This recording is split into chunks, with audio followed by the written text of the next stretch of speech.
Hello, everybody. You're listening to the Big Chill Podcast. This is episode 887, Scooter Jones and the Week 1 recap.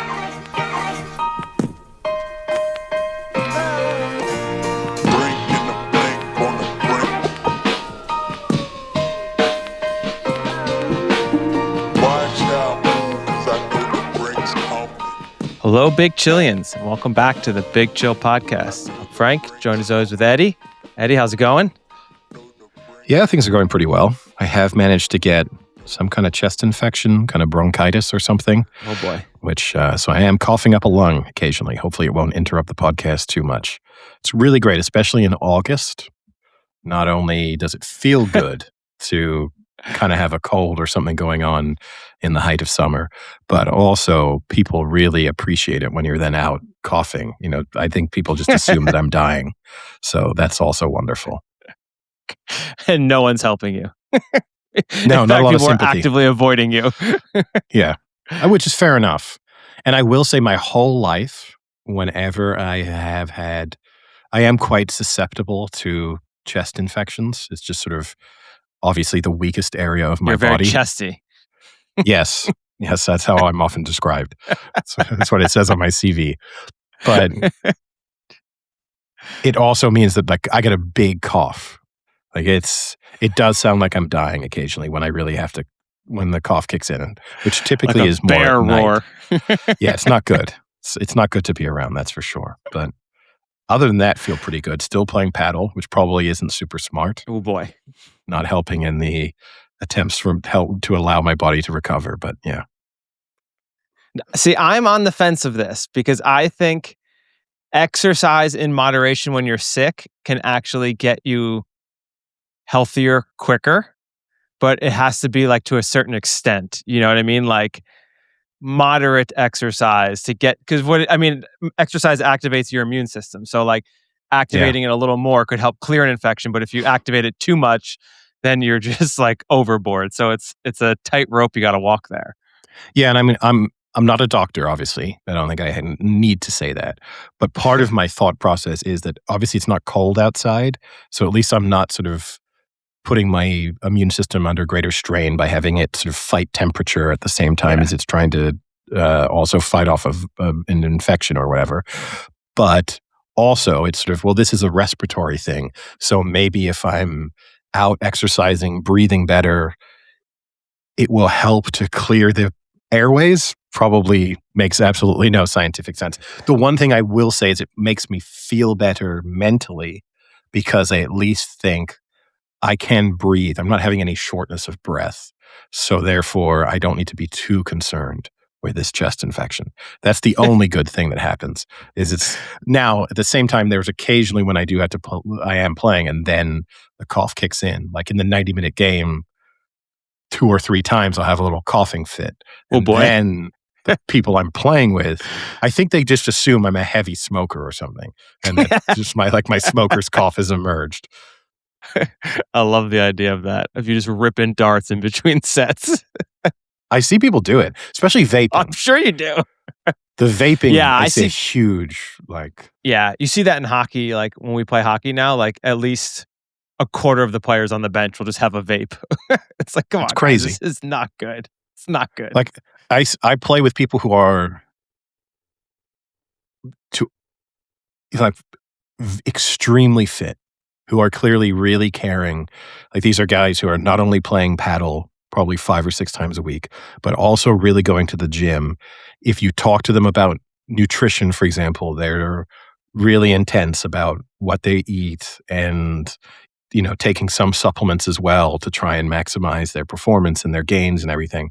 And they'll tell you that and then whip out a vape pen and just be taking a few puffs. And it's hard for me to like, and I'm not going to judge anyone. There's not like some purity, you must be perfect, otherwise it's all wasted. But it's like, they won't even but they won't even address a little bit of like a the wasted fact. effort if like you're putting For the sure. effort to be healthy and then you're doing one of the more unhealthy things you can do for your body. But at the same time, it's like, it's not a like I know this is bad for me. The guy meanwhile be like, I only eat rice and chicken breast, and I stopped even drinking alcohol. Like, I'm not even drinking it once or twice a month anymore. It's like, okay, all right, but we're going to ignore that bit, I guess. You know what? This brings up a good point. Like, something I've been thinking about. I go to the gym here a lot, and I would say 75% of the time I walk into my gym, there is a crazy strong smell of weed. And I just don't understand who's smoking weed before they're going to work out. It makes no sense to me.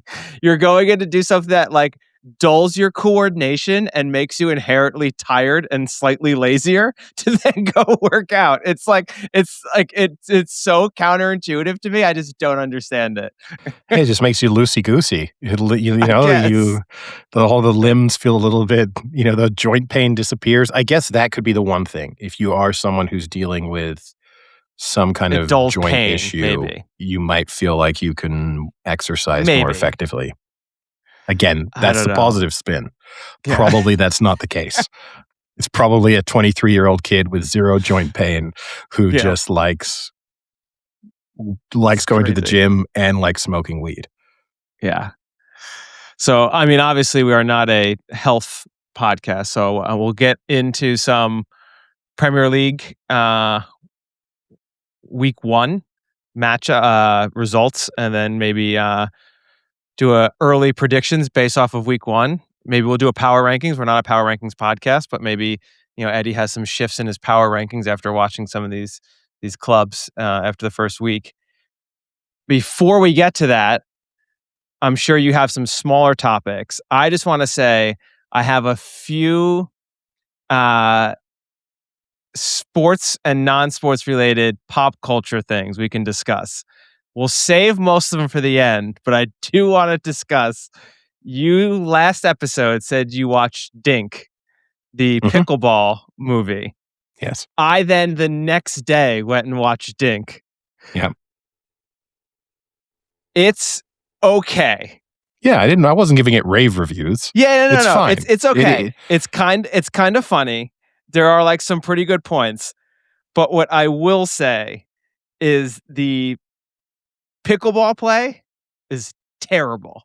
Like, yeah, I no, don't it's understand how you make a movie based on pickleball, but then, like, I mean, it's awful. Some of the like when him and Andy Roddick are like hitting it back and forth, like volleying back and forth. It is like Mighty Ducks level bad, where like they're switching arms and stuff like that. I don't well, get how you do the one thing so bad in the movie. which is the crazy thing is because and I've seen some of the sort of press junket stuff. He's spoken about how seriously they took the racquetball side of things and that he worked really hard because it's not a stunt double kind of doing things. And so he wanted to make sure that he looked believable as a former professional tennis player and that he and Andy Roddick are like, I guess they were playing points and then they sort of were taking points out of it to sort of fit along with the plot. But it's not a good movie, but Yeah. it's good in the sense of what it promises to deliver on. And the second half of the movie is way better than the first half. I don't know if you agree with me on that, but like the first half, I was a little iffy. I Yeah. felt like this looks like it could be even dumber than I thought it was going to be. And the second half, it improves slightly. And the John McEnroe cameo I, So is good. is He the makes best the part of the movie. movie. Yeah, it's the If best John part of the movie. McEnroe's not in that movie, I say it's like a pretty bad movie, but he elevates it to like a pretty decent watchable movie. He Yeah. is really good at it. And it's hard to discuss, obviously, because I don't want to spoil the Dink feels extreme. But basically, I would Comes rather out of just have a nowhere. movie that is about John McEnroe's character in the Dink, but for 90 minutes. That would be Yeah. of just him doing things throughout his day, but being that person would be more interesting than the actual Dink movie. Why is Andy Roddick just such a dick in the movie? Like, why did he agree to just be an asshole in this movie? I don't get it. I'm not sure that Andy Roddick isn't a dick. I do quite enjoy his podcast, and I think he's maybe a likable dick, but I think he was a bit of a brat during his career. And I'm still not certain that he isn't sort of kind of a dick. But I do agree he's definitely he doesn't come out of the movie looking good, so why would you agree to play the worst version of yourself? But I guess he would say it's 'cause he thought it was funny. But speaking of dicks in tennis and merging are the various topics we've discussed so far, so both drug usage and racket sports. Oh, The world of tennis has obviously been heavily shaken by the news that Nick Kyrgios has failed a drugs test and is likely facing a suspension that will end his already over career. But it um, he was tested positive for cocaine. His statement was, "I recently failed a drug test in Mallorca after testing positive for cocaine. I made a huge mistake and I take full responsibility for it. I'm sorry to my fans, my family, my sponsors, and everyone close to me. Above all, I'm sorry to the kids who follow me. I know the example this sets and I'm deeply disappointed in myself." And he then finished it off by saying, "I'm not going to make excuses, but I do want to give some context about where I've been. The last couple of years of injuries have taken a huge toll on me, both physically and mentally. My body hasn't been able to do what my mind expects it to do, and coming to terms with being near the end of my career has been harder than I ever imagined. I've always said I didn't choose tennis. Tennis chose me, but letting go of something that has been my whole life is one of the hardest things I've ever had to face. At times I felt helpless and alone. None of that excuses what I did." yeah, a lot of talking points from that. Yeah, and I don't wanna make excuses, but I kinda do wanna make excuses is Yeah, part of that. Also, he's not given the impression and again, not to judge someone's mental health situation, he's not exactly ever given the impression of someone who is either even trying that hard to still be a professional tennis player. So it's hard to kind yeah. of take that as an I honest representation of his struggles. I mean, we talk about this a lot over the years on this podcast about mental health is a very serious issue, but I think there are a lot of times now when it can be a scapegoat when it's not really the main issue. Like, I think if you polled 99 people who knew Nick Kyrgios, who like knew who he was before this, and said like, "Hey, he tested positive for cocaine. What do you think?" They'd be like, "Oh, he was probably out partying. He seems like a guy who likes to go out and partying." I don't think any of them would have said, he's really been struggling mentally and, he's gone through a lot lately and he takes tennis very, very, very seriously and it just hasn't gone his way lately. So yeah, I could see, something like this happening. Yeah, I mean, he definitely, he's not hidden the fact that he has, that he enjoys the social life of tennis.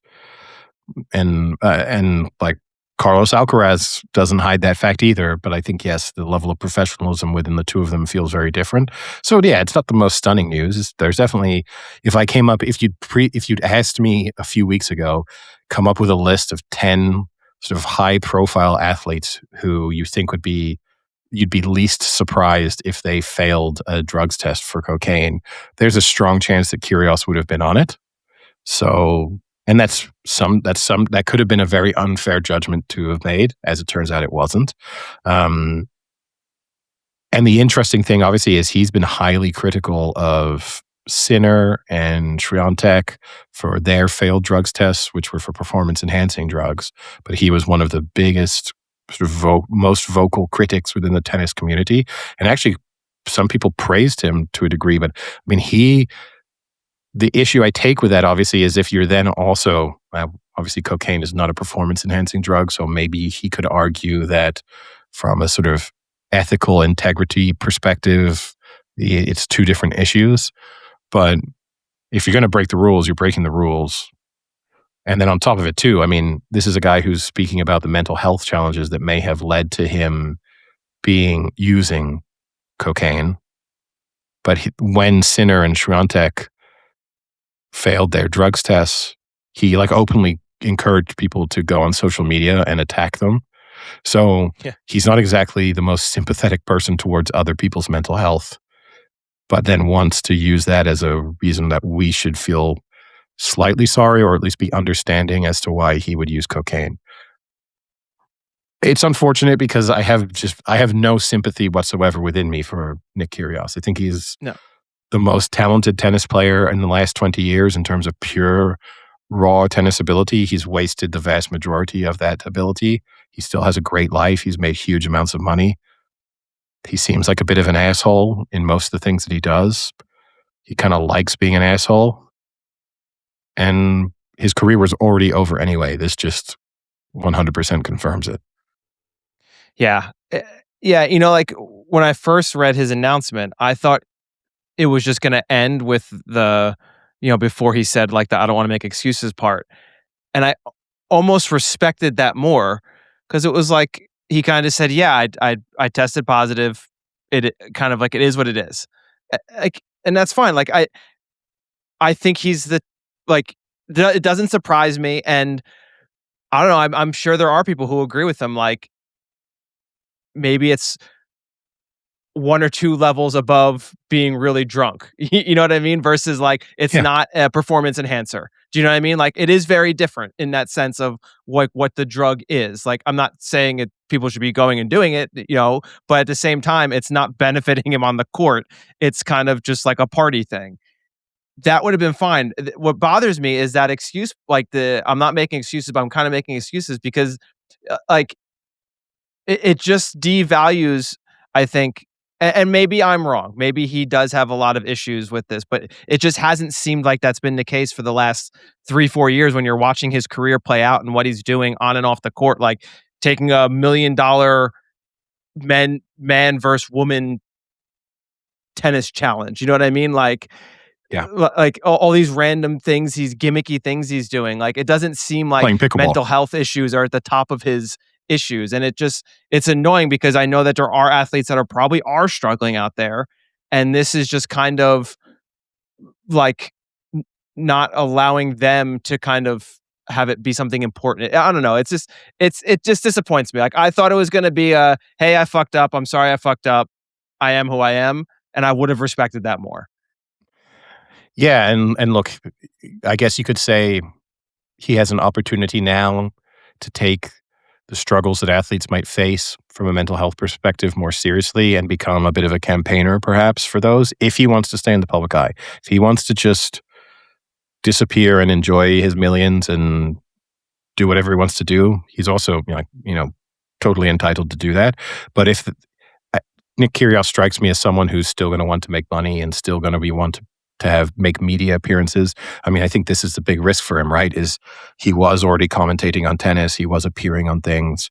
Is this too big of a scandal for him to recover from in terms of, you know, why would a tennis channel or, whoever it is, NBC, the BBC, want Nick Kyrgios to now appear when it's not as if there's, you know, a small supply of men or women's tennis players who were in the top 20 in the world in the last 20 years.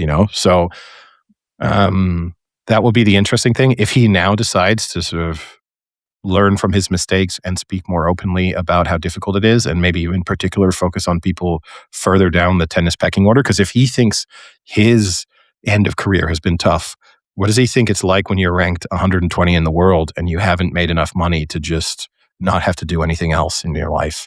Like, Yeah. really different to be thinking, now I'm going to go and be an accountant.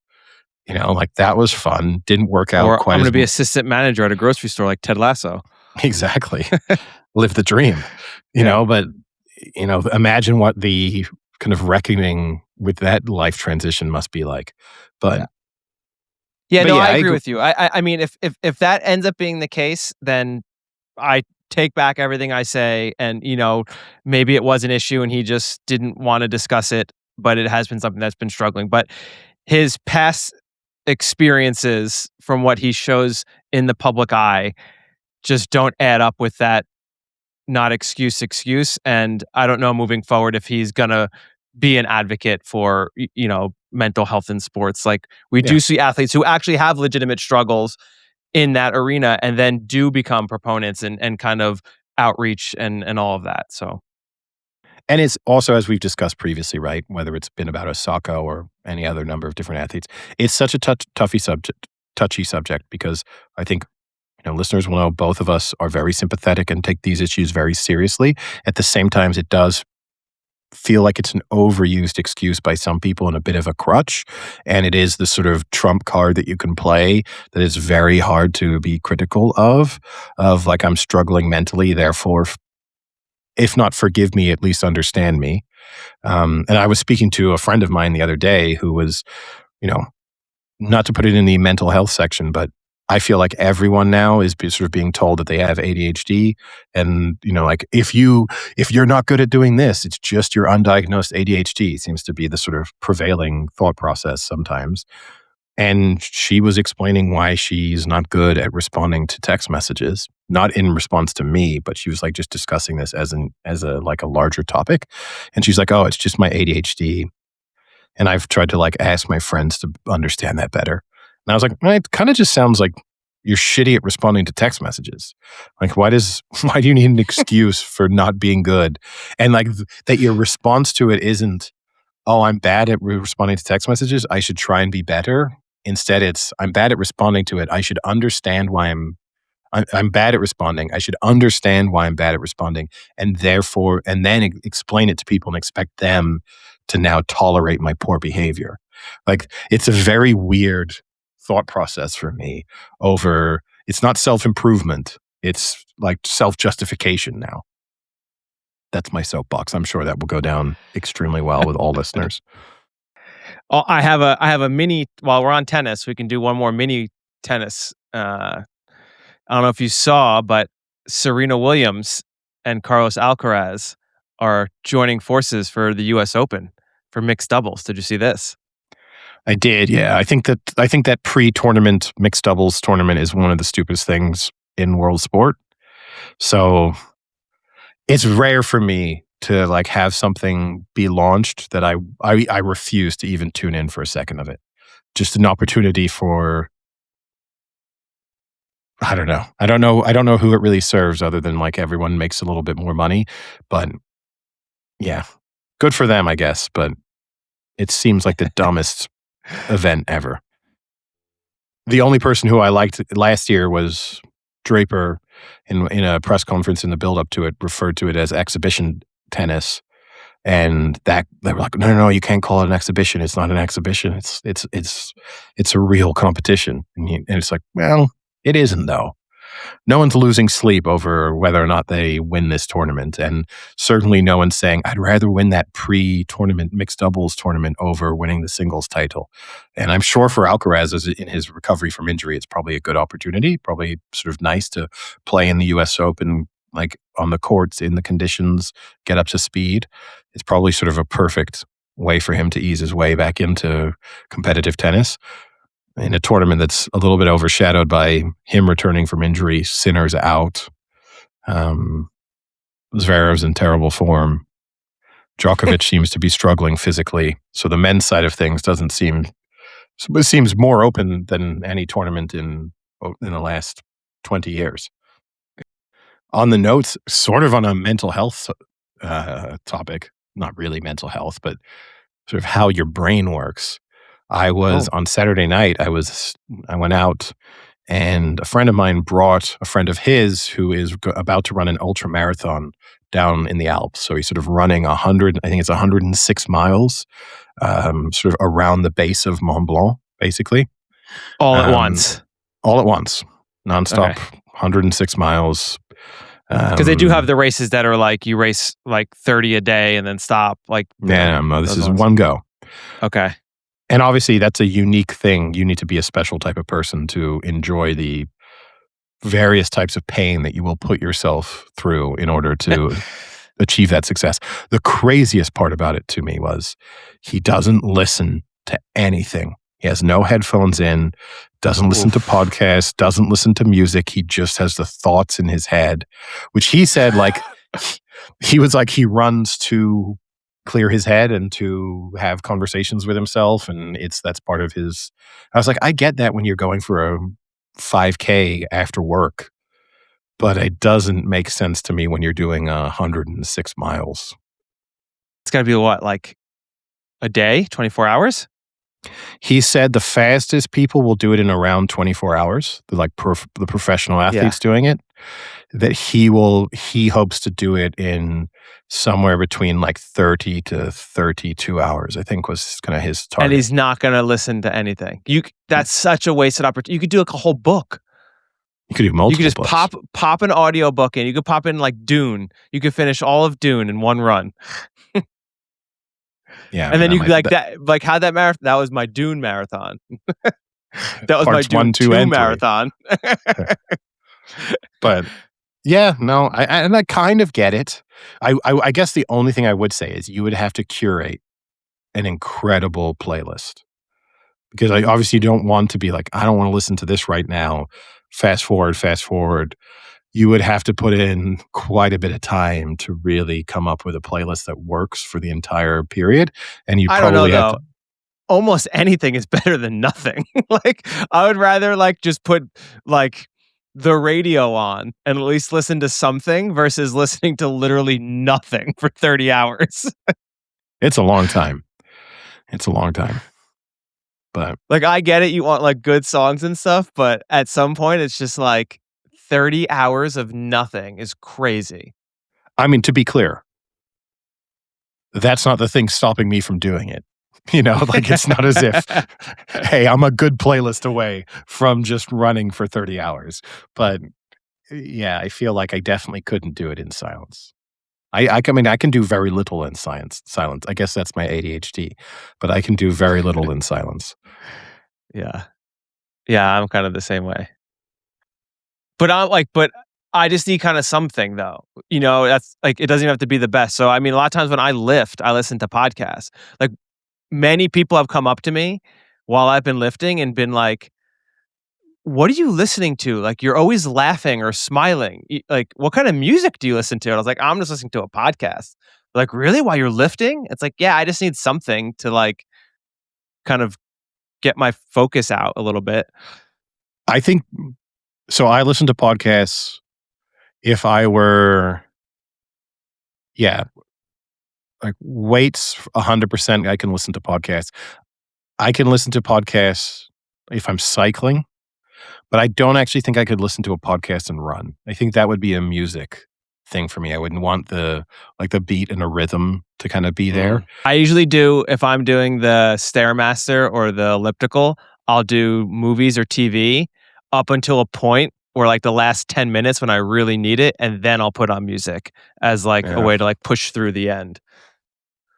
Yeah, I mean, and the question to really ask myself too is like, if I tried to do 106 miles and just listen to, say, Bill Simmons throughout that period, how many miles into it do I go insane? Like that's the That's got to get you a mention on the Bill Simmons show though. you think?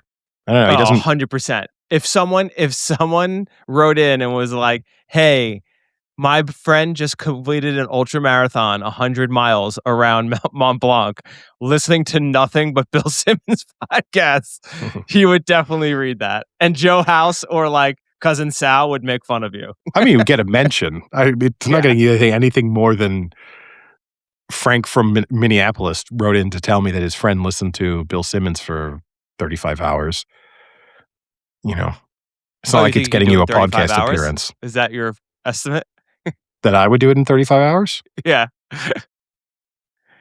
At what point though have you gone so long that you just get so legitimately tired? Not like Yeah. physically tired, but just like tired that you have to Yeah. sleep. Sleepy. Yeah. Um, c- I mean, I don't know. I basically have to walk it, right? Like that's, and it's not easy terrain. That's part of the challenge too. It's not like he's running up and down sort of the base of the mountain. It's not like they're not going all the way up or anything, but he is dealing with, you know, Okay, let's say it's 100 miles. What do you think your average walking pace is per mile? I mean, I can tell you what it is when I walk my dog. All And right, what is it? I think I do a mile. Let's look at my most recent stats. I think in like 11 minutes when I'm walking, something like that. What? 11 minutes? You're flying. Yeah, I think it's something. That's like a 5 miles per hour. I would say like 15 probably. That's like a pretty quick walk. I think I'm on my, I mean, it depends on which type of walk I'm doing. On the more like focused walks. So let's see. I got to walk. All right. So I'll give you today I did a 4.5 kilometer walk with my dog. Okay. That was more of a, like, we're in the forest. So there's a lot more sniffing time and stuff going on. Okay. I was doing an 11:56. What are you sniffing? I'm sniffing my dog. That was an 11. Let's call it a 12-minute kilometer pace. There. 12-minute kilometer pace. Yeah. So 15-minute mile on that walk, probably. Yeah, I'll give you 15 minutes. 15 minutes is pretty quick. That's like a 4.0. All right, so you do 15 minutes, and let's just call it a 100-mile marathon. We don't have to put the 106. 15 so minutes. So it's 25 hours. So I'm not 25 hours. I mean, how is it take those guys? Wow, that's crazy. Well, again, I'm walking on a relatively flat. I mean, they're doing real. The terrain is inconsistent, and also they're going up and going down. You're going to have to watch your step a lot more in different moments. But also, yes, that's my pace for 5 kilometers. It's not my pace for kilometer 55. Yeah. At 20 minutes per mile, that's 33 hours.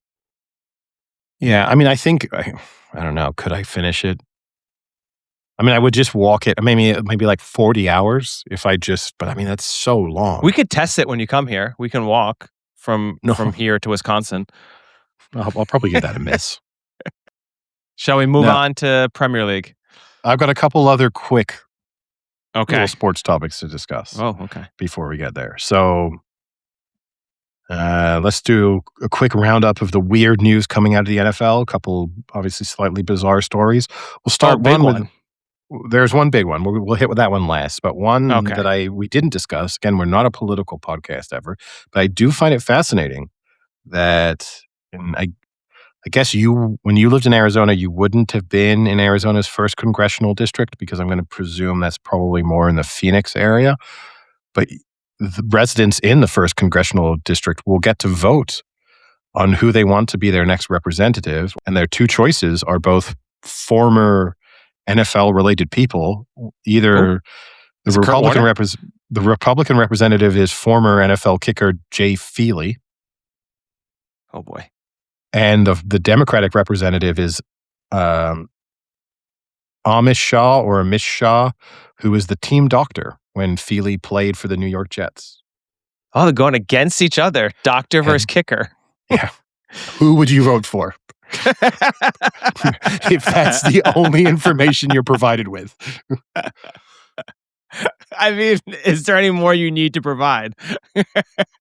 If that's just it, it's hey guys, get your qualifications out.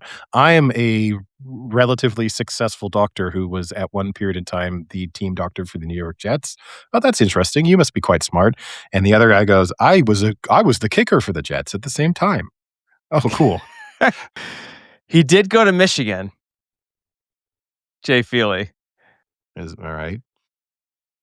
Where did the doctor go? This could make or break it for the doctor. He went to Berkeley for his so he went to Northwestern for his bachelor degree in economics. Okay. Then he went to Northwestern's Feinberg School of Medicine, where he received his Doctor of Medicine, and then he went to the UC Berkeley School of Public Health, where he earned a master's in public health degree. So he's got a Northwestern economics degree, a Berkeley med degree, and a Berkeley master's in public health. And Jay Feely went to Michigan. We don't know for sure if he graduated. I cannot confirm he graduated.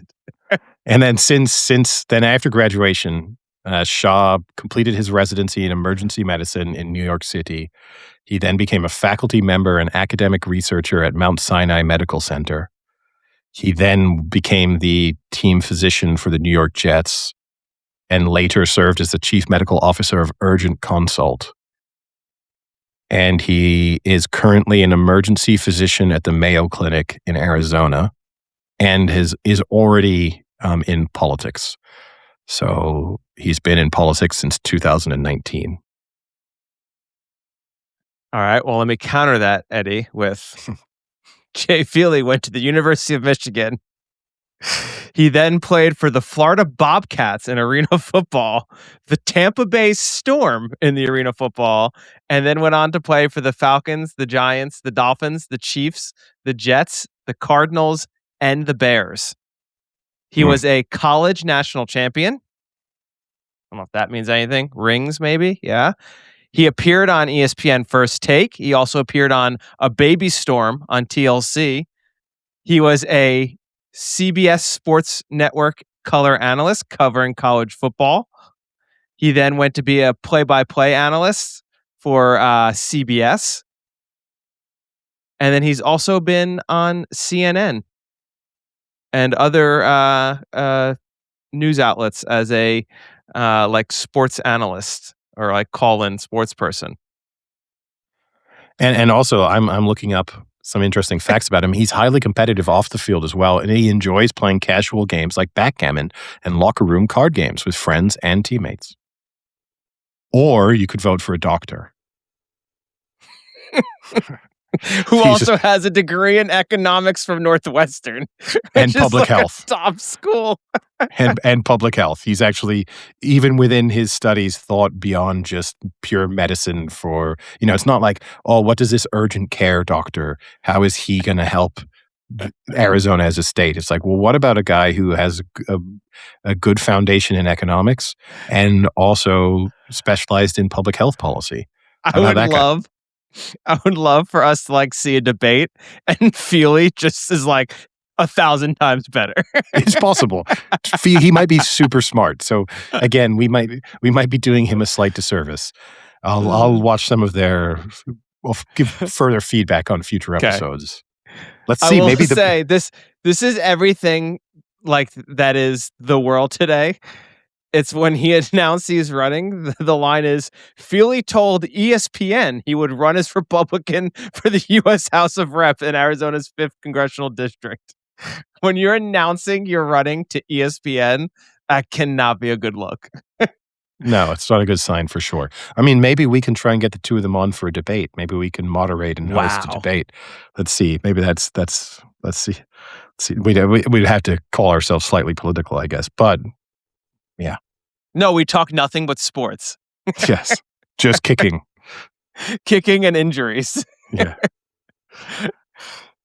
Speaking of NFL players who've struggled with injuries, someone stealing the headlines in preseason, which is always hard to do, is Deshaun Watson, who's now been named as the Cleveland Browns starting quarterback for week 1, at least. Insane. We'll see.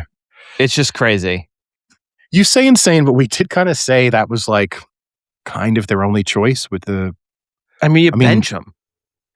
He looked awful. But you think Sanders is better? Yes. Maybe. Like... Deshaun Watson had like a 5 QBR through the preseason so far. No, he does look terrible. He looks awful. He does look like you may have stuck a fan, like that the Cleveland Browns are following the Akron Zips, and they've done like a season ticket holder is getting to like be under center for them for their opening drives. But yeah. I don't know if you saw Dan Orlovsky today or yesterday. It had to be today because they just announced it today.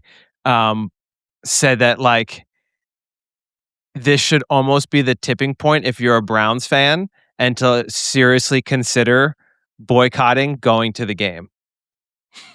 I don't dislike this idea. It would be an insane statement.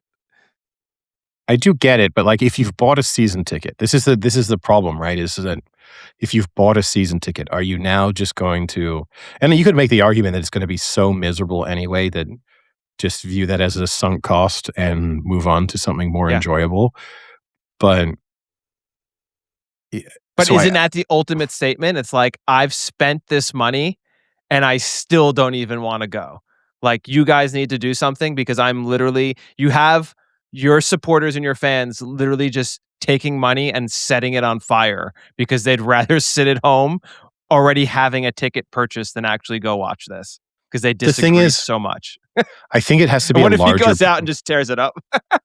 Yeah, this is the risk because then, and especially too, but with the comments that he made, obviously about feeling more welcome in road games and how he felt like it's a personal thing and not a reflection of how he's actually playing, which is an insane comment from Deshaun Watson. But then on both levels, on the fact he's playing like shit and because he is an asshole. Yes. Yeah, like there's nothing, he has no redeeming characteristics at this point. But like, I don't know, because the problem you have then is, so if you stay away at a protest and then they bench Deshaun Watson midway through week 1, you go to week 2 and then you watch Shedeur Sanders be just as bad. And like, this is the thing is, I think if the media is going to support the Browns fans boycotting, then that has to be supporting them basically for a season-long boycott unless they make a trade for a quarterback or sign a free agent quarterback, which they can't really do because they're in like cap hell from a quarterback perspective anyway. So like, is it just going to be the Browns are spending like $700 million a year on their various quarterbacks? But it's, I mean, you say the Orlovsky quotes, I think Stephen A. Smith's quote on the Deshaun Watson situation is even wilder. He said, Deshaun Watson is awful. It's so awful that if someone wanted to arrest him for being awful, I would accept it. I mean, maybe they could arrest him for other things. Yes. Well, they kind of can arrest him for being awful, but not because of he's not for his football play. But yeah, it's I don't know. If you're a Browns fan, it's tough. Yeah, I don't know what you do there. It sucks. And the thing too is like, again, ultimately, most of these athletes are dumb. So their ability for self-reflection and to kind of, but they're so highly media trained. That's the bit that kind of surprises me. When you must have to be you have to think of how big of an asshole you have to be to do what Deshaun Watson did in front of the media, knowing that there are definitely people behind the scenes, either in his personal camp, whether that's agents or managers or whoever, but certainly within the Browns organization, who are probably speaking to him about like, look, you're going to get some questions about this. Like they're definitely going to ask you about people booing you after our first drive. Can you just talk about how you can understand some of their frustrations, but you also want their support? Like just the easiest answers. These are softball answers to give, really, to just sort of address the elephant in the room, but at the same time, put a positive spin on it. But the backdrop to this too is if you're a Cleveland Browns fan, it's like we also had Myles Garrett, a guy who should have been a lifelong Cleveland Browns player.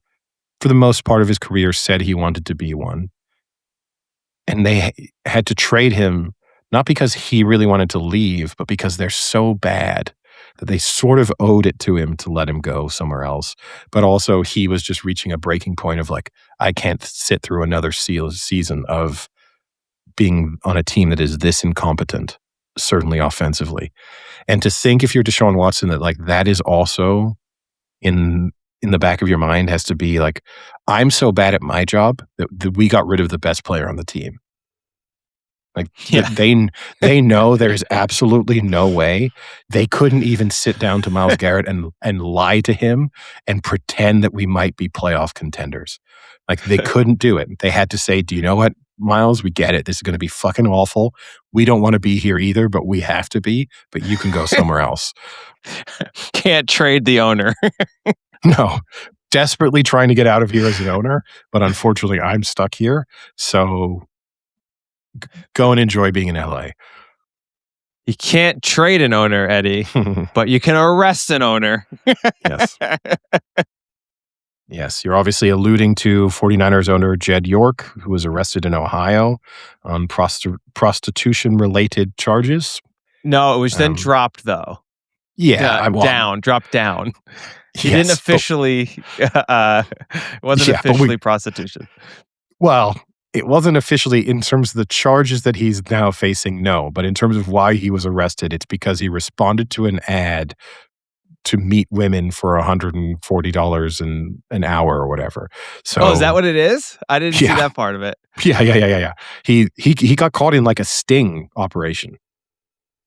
Here, Again, I'm sorry, I'm laughing. I guess This is like we should say allegedly for allegedly. legal Yeah. reasons, but yes, allegedly caught in a sting operation where he responded to an ad where it was some sort of like $140 an hour or $140 for your time with the woman, whatever it is. And which is the thing that blows my mind. It's like the Robert Kraft thing.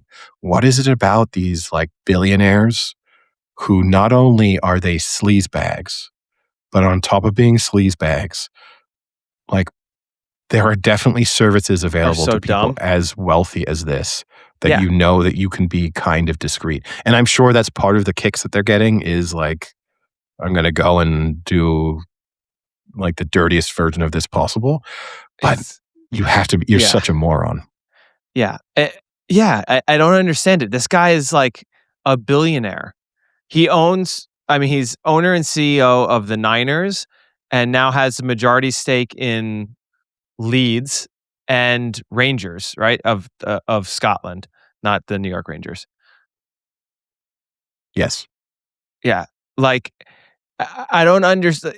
Yes, there are numerous ways he could satisfy his needs in a non-illegal yet borderline illegal way. I just don't understand why instead you go to Youngstown, Ohio and reply to an ad to solicit sex for $180 an hour from some woman. Like that's fucking insane. Yeah. So he was arrested at 9:35 in the morning in the Wheat Hill Mobile Home Community in East Palestine, Ohio, on That a Sunday, is wild. where he responded to an ad. He had arranged to have sexual activity with a female in exchange for $140 That's insane. and was arrested when he arrived at the agreed meeting location possessing the cell phone he used to respond to the ad. Yeah. And it's just, I mean, there's so many questions there. Is that even a good deal? 140 for someone at a mobile home? I feel like it's getting ripped off. I mean, I having never engaged in prostitution, either as a buyer or a seller, I don't know exactly what the going rates are nowadays. 140. I mean, yeah, I don't even know what my reference point would It's be. just crazy, man. Like I don't know, like what makes it even weirder. I mean, I just have so many questions, right? Is like, did he go to Ohio specifically to do this? I know his family's from Ohio, but like, was he there visiting his family, or like, did he make an excuse that he was visiting his family only to try and go and to solicit sex from a mobile home, from like a trailer park home? It's crazy to think about this. This guy is a billionaire. And just the logistics too. Like, so it's a Sunday morning at 9:30. So he's woken up, not to be too like base about it, but he's woken up super horny on a Sunday morning. And like, I have to, I have to meet my needs. But then on top of it too, let's assume that he's probably there with his family in some way or another. He is married. So that's a like, oh, guys, I'm going to go out and get the bagels. I'll be back. I'm just going to go get the bagels for a while. Yikes. Oh, there's a really good bagel place, but it's like an hour drive away. But trust me, it's worth it. And then someone's like, oh, we'll come with you, Dad. And it's like, no, I'll go by myself. I just want the drive to clear my head. And then he's dashed off to a mobile home park. And, you know, it's, well, it's Oh my not God. good. There's nothing good about it. But maybe he That's can blame it on the no. substation. Maybe it's messing with his brain. Yeah, maybe. But yeah, I don't know. Yeah, I don't it's just crazy to me. I'm not a billionaire and I'm not doing that. So I don't think becoming a billionaire would then make me do it. But certainly, if for whatever reason that was part of my desires, even in the position I find myself in now, that particular proposal seems far too risky for a number of reasons. But certainly, if I were a billionaire, it would be like, no, no, no. Whatever I'm going to do, I'm going to run through a service where there are NDAs and I know everything is like as above board as it Yeah. possibly can be. You know, some sort of escort service where it's a escort service where it's like a wink and a nod of like, no, I'm where it's like, I'm just your date. Like we're just having a nice time together, Yeah. but we can also sign some NDAs and, you know, still, I would say this. I still wouldn't like the NDA is great, so you can sue the shit out of someone when they break it, but the damage is done if someone then sells the story anyway. Like it's not as if everyone goes like, "Oh, you've been sleeping with escorts? Oh, but we only found out about that because one of them broke their NDA? Well, that's not fair. You're a good guy." Like, Yeah. I mean, I have to, yeah, it has to be happening, I think. I don't want to say regularly, but I am sure there are many discrete services he could have gone to and probably been under the radar for his life. It's I mean, just to crazy that he wanted to go out at 9:30 in the morning on a Sunday in Youngstown, Ohio. to tie it back in to obviously a story that was told in a podcast years ago, according to somewhat friend of the podcast, Vasilis, he could go to a sex party in Paris that Scarlett Johansson attends on a regular basis. Those types of things are open to him. And yet this is what he's choosing to do. Like money's no option. He can be going anywhere. It does seem kind of crazy to me. It's very in line, obviously, with how a lot of people within the NFL behave, but it's a bad look when you're the owner. That's going to have a lot of difficult conversations with people in a sport that does like to at least pretend that family, faith, all those things are front and center at all times. Okay, now would you like to get on to Premier League? Yes. Match day 1 in the Yes. books. Now, Yep. I'm pretty sure everyone had the top 5 being Brighton, Brentford, Arsenal, Hull, and Everton. I'm sure that was a pretty easy. You could have just cashed your money in on that bet. That's pretty obvious that, Yeah. after week 1, that's what it would look like. So, what do you think? I'll throw a few. We don't like to overreact. We're not an overreaction podcast. And, Never. obviously you don't like to do overreactions on week 1. I'm going to throw out a few. You tell me how much longer this would have to happen for you to start to overreact. Sure. Let me start with Manchester United losing 2-0 to Hull, a club that you said in our preview will 100% most definitely be relegated this season. Yeah. I still think that Hull will 100% be relegated. I watched that game obviously because it was the early kickoff on Saturday, so it was sort of easy to focus in on. Manchester United weren't good. At the same time, you're looking like Hull got promoted. On all balance of statistics, I think Hull were the second worst team in the championship last season. Sort of when you accumulate like XG for, XG against, their possession stats, like everything, they should have been relegated basically if you just played those games out under normal circumstances. They rode their luck. They made it to the playoffs. They got promoted. Remarkable. And maybe it's continued. Certainly week 1 of the Premier League, it continued. They played really well in the first half. They probably deserved to win. Yeah. But at the same time, you're looking, they had 28% possession.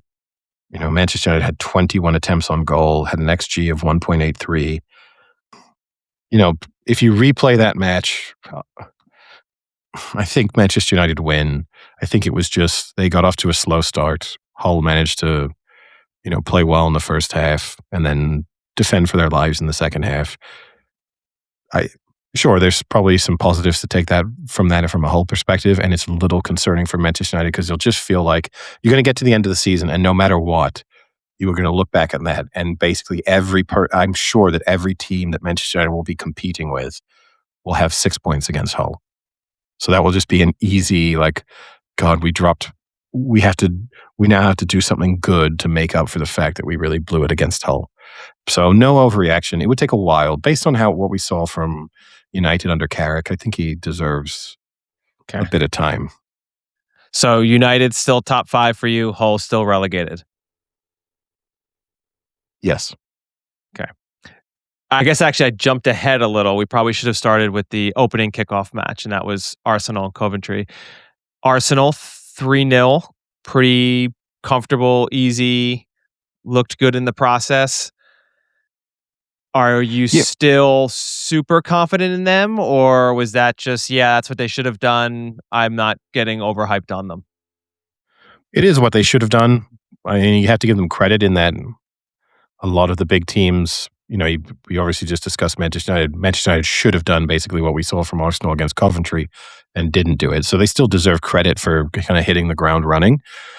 But yeah, I mean, at home to a newly promoted side, you would expect them to win well, win comfortably, and they did so, and that game was done by halftime. Obviously, the big talking points are probably like Gyökeres obviously didn't start, also didn't make it onto the pitch. It looks as if Damn he's on the right. way out. Bad for anyone who took him in Yes. fantasy draft. So it looks like he's on his way out, which confuses me slightly. Obviously, in the season preview, we kind of spoke about, I don't think Gyökeres isn't the answer to their goal scoring problems.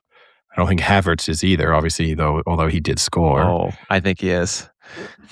But all points, all roads seem to point towards Alvarez joining from Atletico Madrid.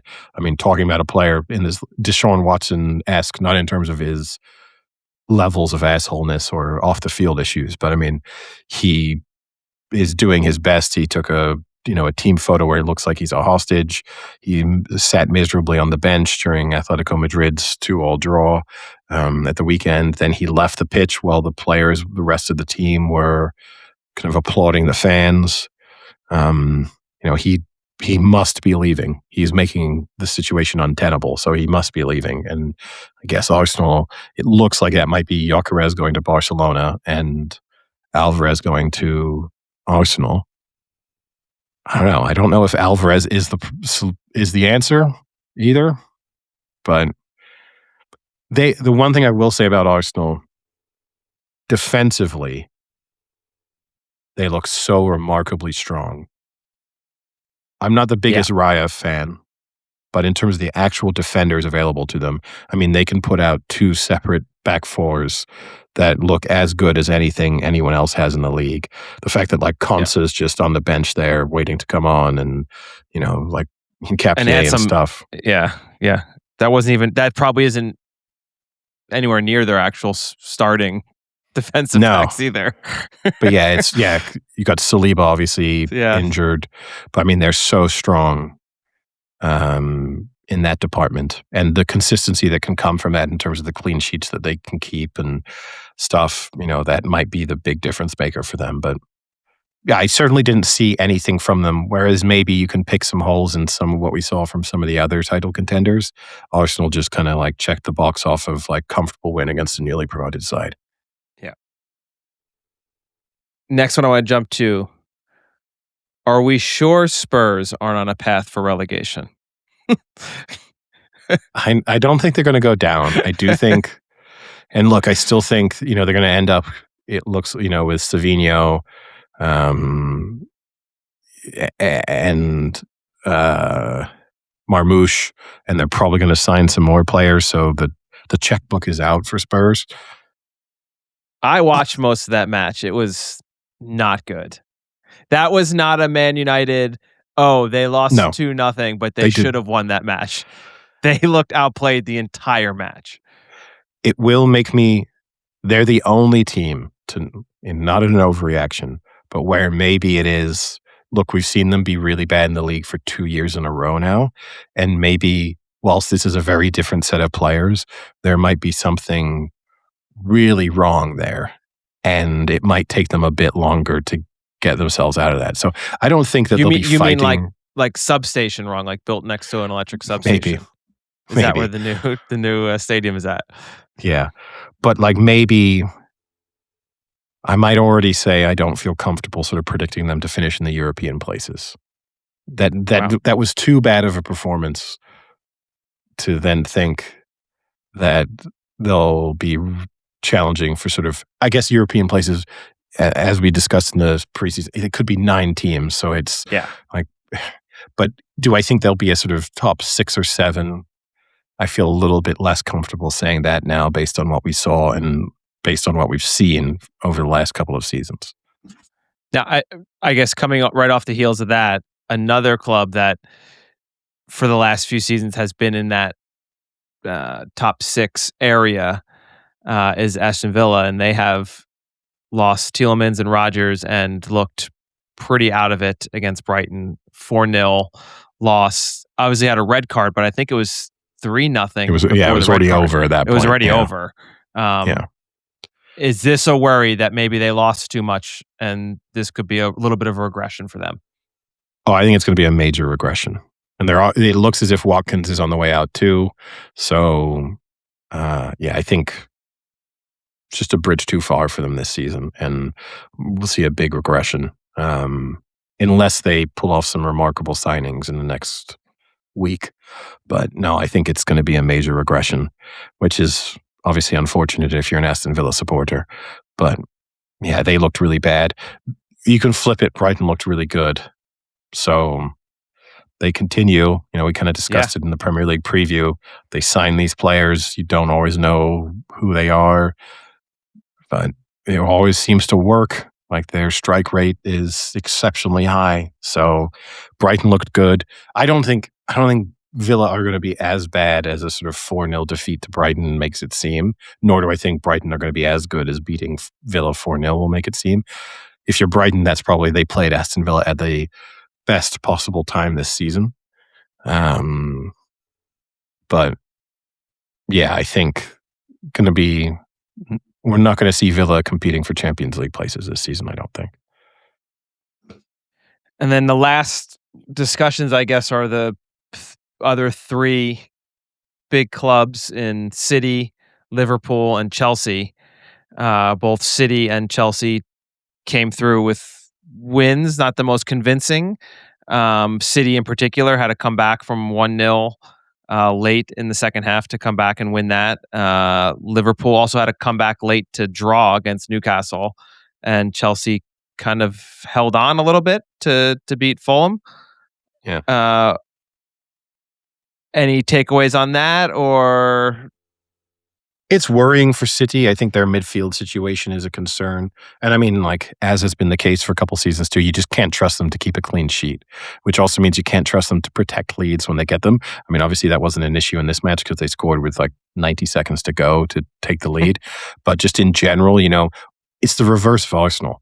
Like, in a sense now, if Arsenal against anyone other than the top 3 or 4 take a 1-0 lead, you just think it's game over because they can just squeeze the life out of you and they're not going to make mistakes defensively. Whereas City, you feel like they're going to need that second or third goal in order to be even remotely comfortable. And so, yeah, I mean, in a sense, I saw from them in that performance a little bit of what made me not feel confident to pick them to win the league this season.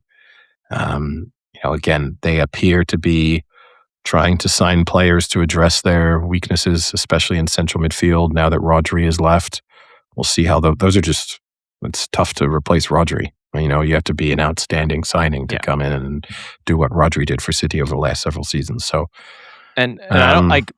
As another match I watched, I didn't think Elliot Anderson looked particularly good. It's kind of almost a non-factor for most of that match. It's the first match though. It might take time to get in there and gel a little bit. So I think you got to give him a decent team. Yeah. It's not as if. Again, you can give City a little bit more of a path for kind of huffing and puffing against Bournemouth. Bit more of a pass for that than you could say United failing to beat Hull. Like it's not. Bournemouth have proven themselves to be capable and consistent. Sort of, they pull off the odd upset over the course of the season against the big teams. But yeah, it wasn't like if I'm a City supporter, that isn't the performance I wanted to see in the opening weekend. If I'm the new City coaching staff, it would worry me a little bit. But But you still got the points at least. So still got the points. No real damage done. And Chelsea, I mean, won obviously still by a single goal, but in much more comfortable fashion. Took the lead one, made it into the game, and then we're 3-1 up. So it's, and Fulham away, not the easiest of fixtures. So job done. You just move on. You'll take more positives from it than negatives, in the same way that City probably will too, in order to try and sort of get some momentum early season. Liverpool. I thought Liverpool looked the better club in that match. A little unlucky with a few opportunities that just didn't capitalize on and actually score, but yeah, and look, drawing 2 all away to Newcastle. Newcastle is not a catastrophic result. Yeah, Other big teams will drop points against Newcastle over the course of the season. So you kind of use the Hull comparison. Like, are you gaining or losing points relative to your competitors? There's a solid chance Newcastle take points off one or two of the other sort of big three, big four. And on top of it, too, a very emotional day for Newcastle. They were sort of, celebrating Kevin Keegan's life. So there's a lot of things going on in terms of the atmosphere within the ground there. But yeah, I don't know. Still, again, it's the City thing. It's like we saw last season, Liverpool can't keep clean sheets. They concede quite a lot of goals. And we saw more of the same of that yesterday or 2 days ago. And so that would be the concern for me on that front. So after week 1, give me your top 3 prediction in order. Arsenal, City, Chelsea. Okay. I'm going to say Arsenal, Chelsea, City. It's possible. And again, I still do want to see what happens in this final week, because it's clear that It's true. money is going to be spent by several of the teams involved on the top half of the table. I mean, I just had to say this: the sums of money being spent on players are just so outrageous. Like the inflation that has happened, and I'm not even talking like I don't actually care about Spurs spending money on Savinho. I do think it's scummy. Like, I'll be critical of lots of teams. I think it's a bit scummy that City are like negotiating this double transfer, so they end up not having to pay, Frankfurt more money on Marmoush because they had a sell-on clause. So, instead, makes no difference to Spurs, but they're going to overpay for Savinho and underpay for Marmoush so that City get more money in their pockets. If that's, if you're Spurs and you want the two players and that's the way it has to work to get the job done, then you do it. But it does feel a little bit, I don't know how you fix that, because you can't have someone come in and say like, no, balance the books better. But, that's a little bit scummy. I don't care about those. I do care more. I just see like, I say this, like, players go on loan to Blackburn and then now I'm seeing them being sold for like £10 million, £15 million. And I think to myself, like, those players I didn't even think should be starting for Blackburn. Never mind now, like being paid like really legitimately big money signings for them. If like the basement level of transfers now is just so outrageous that the top end doesn't bother me as much, because actually we don't really see the records being broken that much at the higher end. It sort of kind of stays in the same area. It's not as if we're suddenly getting players go for like £300 million. Like, nothing stupid along those lines is happening. But we do see just like dead average players now going for 25 million, because that's just what you pay. And there's a lot of money in circulation because of these transfer fees. That's what's really concerning. Speaking of Blackburn, just a quick shout out. Currently in the playoffs right now after 2 weeks. Yeah, undefeated, having played 2 tough opponents. I mean, I expected 0 points from these opening 2 matches, so to have 4. And they've looked good. I mean, I will say, I'm not the biggest Tony Mowbray believer, and I'm not going to get too sucked in. And the biggest issue is that the squad is thin. So, the championship is a long, 46 tough matches, and you're going to have injuries. And especially with this Blackburn team, lots of the players within the squad are quite susceptible to getting injured. So, yeah, it looks great in sunny August when everyone's fit and healthy. how will it look in October, November when the season starts to take its toll? Probably not so good. So that's the concern. But who knows? Maybe someone will buy one of their players for 15 million pounds because they've scored in the opening match or something. So that could be the. Not that it changes anything. I mean, we've had Rudy Gestede on the podcast, and they openly said transfer outgoings do not affect the amount of money available for transfer incoming. So what does it matter if they sell a player? Any other sports topics to discuss? I don't think so. Speaking of, as we obviously discussed climate quite a lot over the last couple of weeks or months, it was notable today that the Vuelta a España, the big cycling race in Spain, the stage had to be abandoned because of like a massive hailstorm. So, that sounds good. Spain first getting hit by wildfires and then August hailstorms so severe that cycling has to be stopped. Sounds normal. Any other non-sporting topics to discuss? I can tie in a little bit with Blackburn. So, a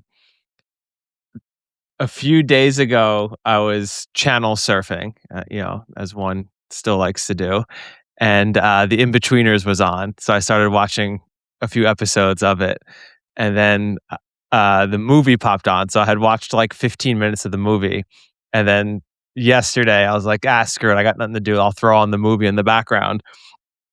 And I have to say, I was proud of myself because there's a scene. I don't know how recently you've seen the movie, but when they get dropped off at their hotel, which is like a real shit hotel in Crete, there's like a drunk English guy with his shirt off that like runs across, and the guy has a Blackburn Rovers tattoo on his arm.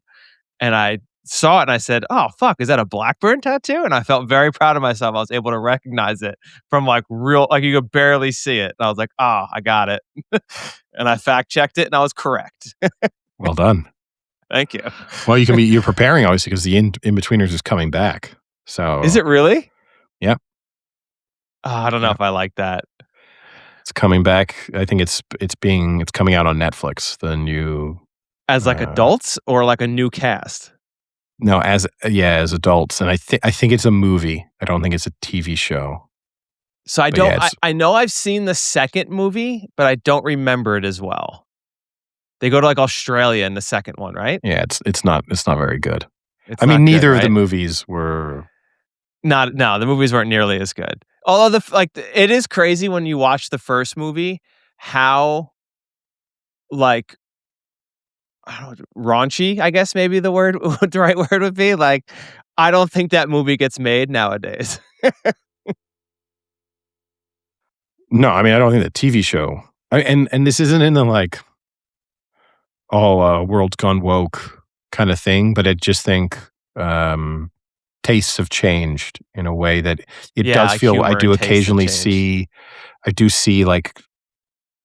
I don't rewatch the In-Betweeners, but I will see like the odd YouTube clip. Like, and I'll watch a 4-minute bit on it or something, and I still enjoy it. But I don't think if it came out now, I don't think it was a moment in time where it was the right thing, and that's okay. Like that's not a criticism of either the original show or like an assessment, an evaluation of the current world.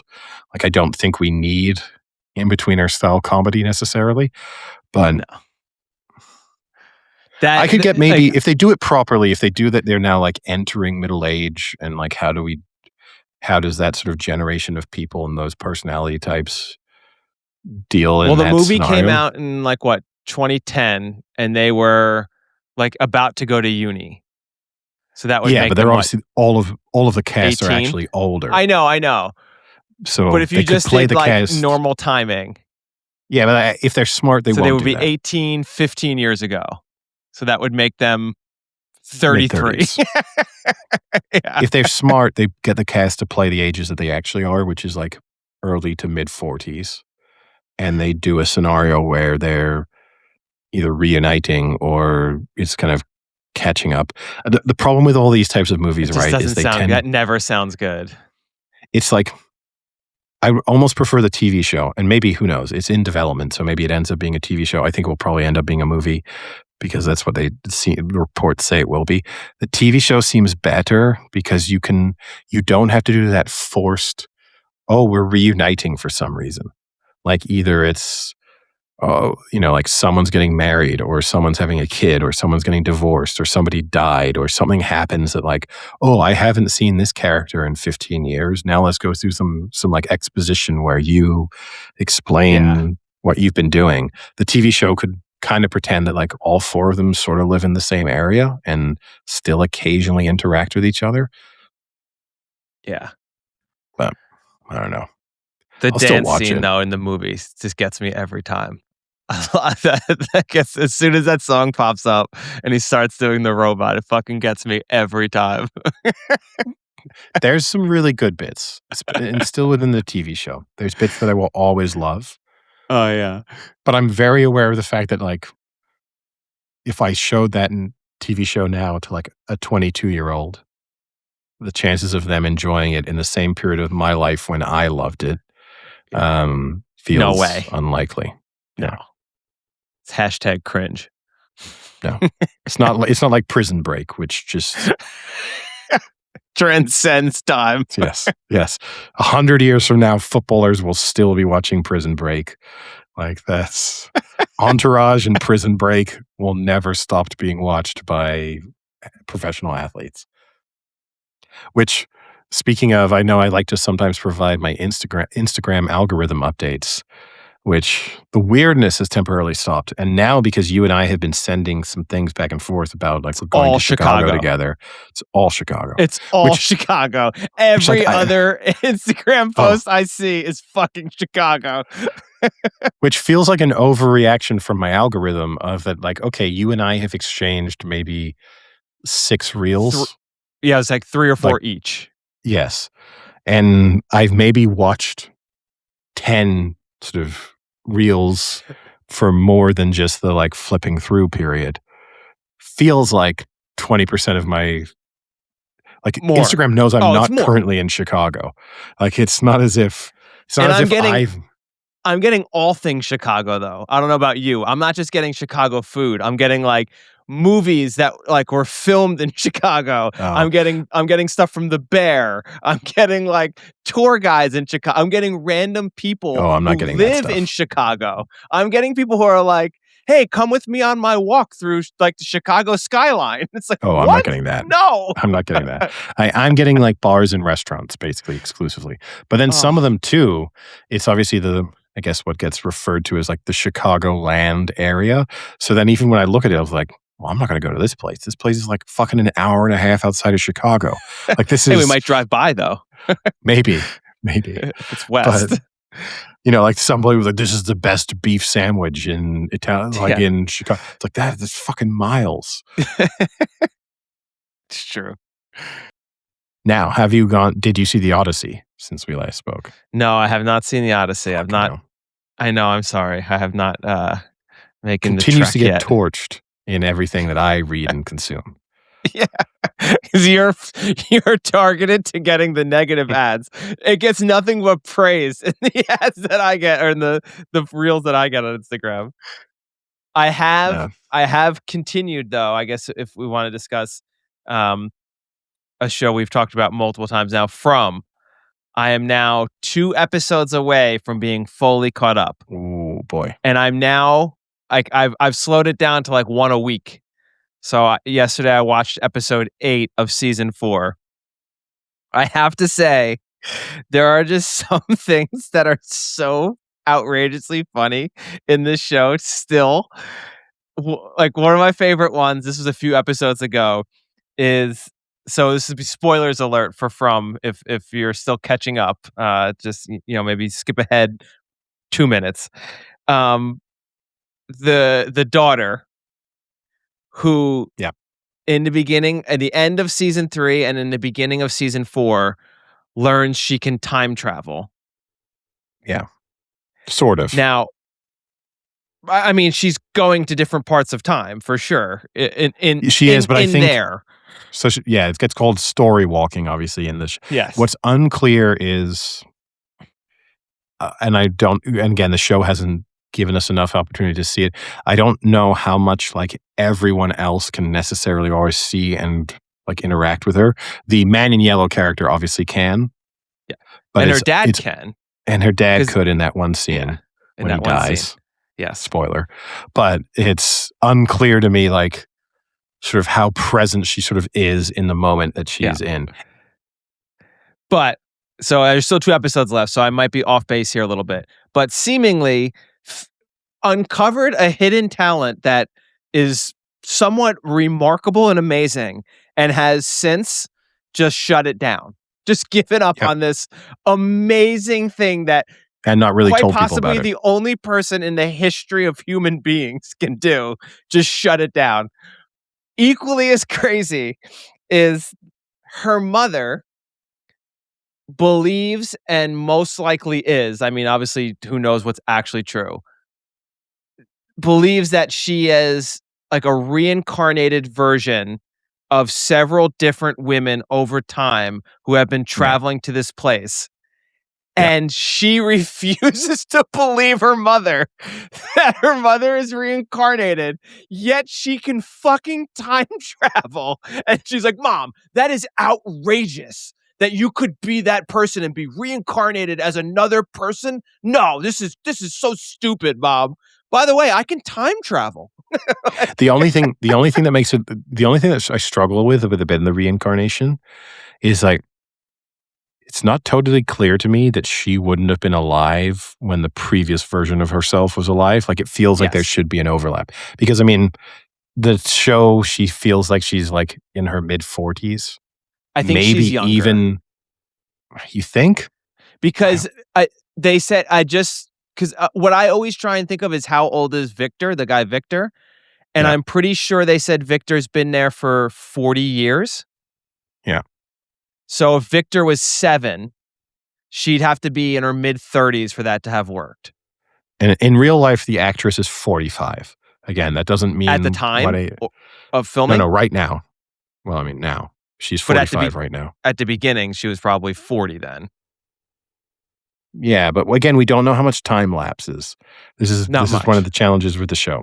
See, I don't know. I'm more of the believer that it's more time than you think it is. Because otherwise, if it's, and this is the subreddit of From discusses this pretty consistently, either these people are all complete psychos and just people die and like 2 days later, they don't even remember that they existed. I mean, these 2 kids have lost their dad and Yeah, never talk about it anymore. they don't care about it So anymore. so like except occasionally when the daughter just gets angry at the mother and then Yes. like uses it as a reason to be angry at the mother. Like it's not an actual mourning process. It's just like dad's already died. Now you're going to go out and get groceries. Like that's sort of like that's basically what she's doing to her. But I mean, look, the daughter also wasn't helped by the awful wig that they put on her for much of season 4, yeah. which looks really, really bad. The story Wait. walking, I do agree with you, but the only other thing I love too about the Tabitha, the mother, believing that she's the reincarnation of this version is that so she fundamentally believes that she's basically Victor's mother. She is a reincarnated version of Victor's Yes. mother, and yet she realizes this, processes this, and accepts it. But then, like the next time she sees Victor, she finds him to be annoying, and she's basically just like, "Fuck off, you weird." Creepy guy, like get away from me, leave my kids alone. It's like there's zero compassion that carries over, even though she fundamentally believes that is her son. Yeah, I also love there was a part where this last episode I just watched, her son is afraid that like everyone's gonna die and he's gonna be left alone, just like Victor was, because Victor's like, you should prepare like for what's happened to me to happen to you, because like it seems like history's repeating itself. And the mother sits the son down. She's like, there is no way this will happen and I will leave you alone. It's like you're the reincarnated version of the mother who said the same thing and it happened. Yes. Like, why would you say that again? You believe that you've died like 15 times in this scenario. You literally did that to Victor. You're the same person. What I also love too about Victor's tip's not super useful. His tip is basically go and live in the back of this van and pretend that these stuffed animals are real human beings. We don't find out what his third one is unless he says that later. But in that episode, he said there was like 3 things the boy in white told him. One was like to find food. A great tip. Yeah, there was 2 like was to don't be lonely, and we don't know what tip 3 is yet. no, and the find food was like, hey, the good news is there were tons of canned peaches, I think was basically his solution. And so This then gets like fucked. if you're the other little boy, you're like, "Oh, are there still canned peaches?" He's like, "Oh no, I've eaten all of them. I No, have I spent loved Karen. I I have did spent when the the mother last was like 35 years eating canned peaches." I like the mother was like, "That's all you ate was canned peaches?" But my favorite part so far, I wrote this down because it cracked me up so much. I was like literally laughing out loud when it happens. So in the episode where Donna has a heart attack, the episode before is when or 2 episodes ago maybe it was, is when the dolls come to life from the Yeah. lake Yeah. and they come out and they attack the people and it kills the one person and literally like burns half the face off of the other person. So fast forward 2 episodes later and Donna is like fighting for her life or whatever in the room. And then Boyd's in there and she wakes up and she's going to be okay. And Boyd come and everyone is like kind of like really worried and like surrounding the room. There's like 15 people just like outside her room like waiting. And Boyd comes out and he's like, "Guys, I've got good news. Donna's going to be okay." And then he looks at the woman who's literally missing half of her jaw. And it's like, "You go downstairs and tell everyone that Donna's going to be okay." This woman can't even move her mouth. She's in so much pain. And he makes her go down and tell everyone. There's just like everyone else is just standing there listening. And he's like, "You, with half your face gone, you go tell everyone that Donna's gonna be okay." It Well, it made me laugh so hard. It was like, God damn, man. This it's also poor great too woman. because I mean, we've obviously discussed it previously, but it is this sort of like there's just the NPCs that exist in this world that no Yeah. one cares about at all. So you're right. The world stops because Donna had her heart attack, and people are just gathered round. People we've never seen before are just on the edge of their seat, waiting for any update that's going to come about her. But meanwhile, someone else can just be like viciously ripped apart by these monsters, and it's like, oh well, Steve. We didn't see a lot of Steve. Steve just got the cabbage. That's all Steve did. We don't need to worry about Steve too much. It's so good. And again, like the show knows what it's doing, right? I have to believe that's sort of there's intentional comedy value within some of it, obviously. And look, they obviously know too that they're building a world where you have to be frustrated as a viewer that there just isn't better communication. That literally these people, again, we've said it time and time again whenever discussing the show, you would have a group meeting and say, "Hey, no idea is too stupid right now. No, nothing that's happened to you is too crazy and too weird. We're not going to think you're insane. No one's going to judge you. But I need right now to everyone here to tell me if they're having dreams or visions or some weird interaction. Voices are speaking to you, anything. Throw it out there. Let us put it all on the table and like try and get a sense of it." Whereas like every single person is basically saying, the only person who doesn't think he's insane because of what he's doing is the tech bro guy. He's the only one who's like, "I'm getting visions and this definitely means something. And you should all Yeah. listen to my visions." He's sort of the only sane person in this scenario of like, no, this is important. Well, let's listen to it. And also, so far I'll say, again, I'm sure something big's gonna happen with this character, but Victor's dad so far has been a terrible addition to this to this lineup. He is so fucking annoying with just being drunk all the time, and he's another one who's like, I can't take it. I can't do this anymore. I can't be here. It's like, yeah, dude, just everything that's happening, fucking tell someone. Just like Yes. he's not getting the memo at all. And again, for a lot of these people, is this that bad? This is this big of a life downgrade. Like you were a guy who was haunted by the fact that your wife and son had just disappeared like 35 daughter. years ago. And daughter, yes. And okay, you then discover that 2 of them are dead. That's not great. But you do get to reunite with your son. Turns out he's also Stuck as a 12-year-old. yeah. He's not a real winner. Like, things haven't worked out for him.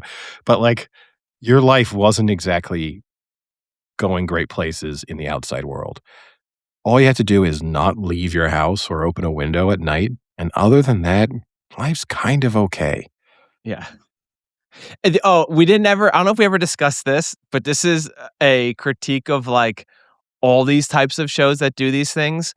The It might have been, like, season 2 or 3 when is the mother's name Tabitha? Is that right? I think that might be right. Tabitha, yeah. When the mother, Tabitha, gets transported out of the world and gets back into, like, the real world, and her first thing is like, "I need to get back. I need to get back." Hmm. And, like, ignores learning anything or trying anything out about, like, where she is now, like, "Oh, they found you, like, randomly in this woods." And maybe it's a non-lead, but, like, "Hey, maybe I should go back to where they found me. Maybe there's a clue there." Or like, "Hey, now that I'm back here, why don't I research all these other people that disappeared and see if there's, like, a connection that I could kind of Yes. think of or so." And instead And she's just like, "I gotta get back. I've gotta get back. Get me back. Ah." So many and tell shows the do this, and it drives me insane. and tell the police. Like, I understand her concern in the hospital or with the police is that they're gonna think she's insane and that she's But so gonna, what? What are they gonna but do? They can't, like, well actually do anything. They're not gonna, like, well, put you in a mental institution. they could do. I mean, I if think if that's she I doesn't think that's very movie thing. I don't think that, like, mm, really happens. I think it does really happen. I think you just be smart in that moment and you say, like, "Look, I don't understand where I was, and there's parts of this I can't explain to you.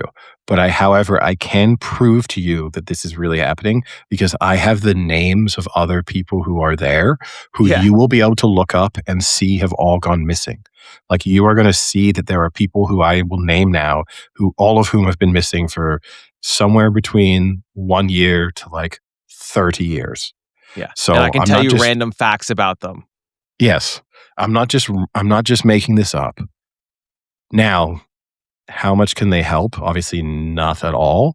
But at least you have, like, I would definitely have been frustrated if I were one of the other people in the town. Like, Yeah, well, you left, and and okay, all you cared about was coming back?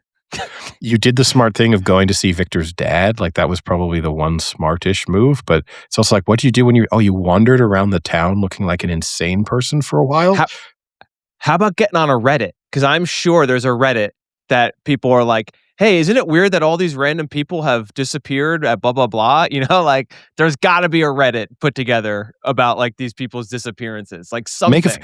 and post in a few places. Just so Yeah, that then when you in the future, someone else is like, oh, some conspiracy theorist out there or some weirdo is gonna look into this and who knows what happens then.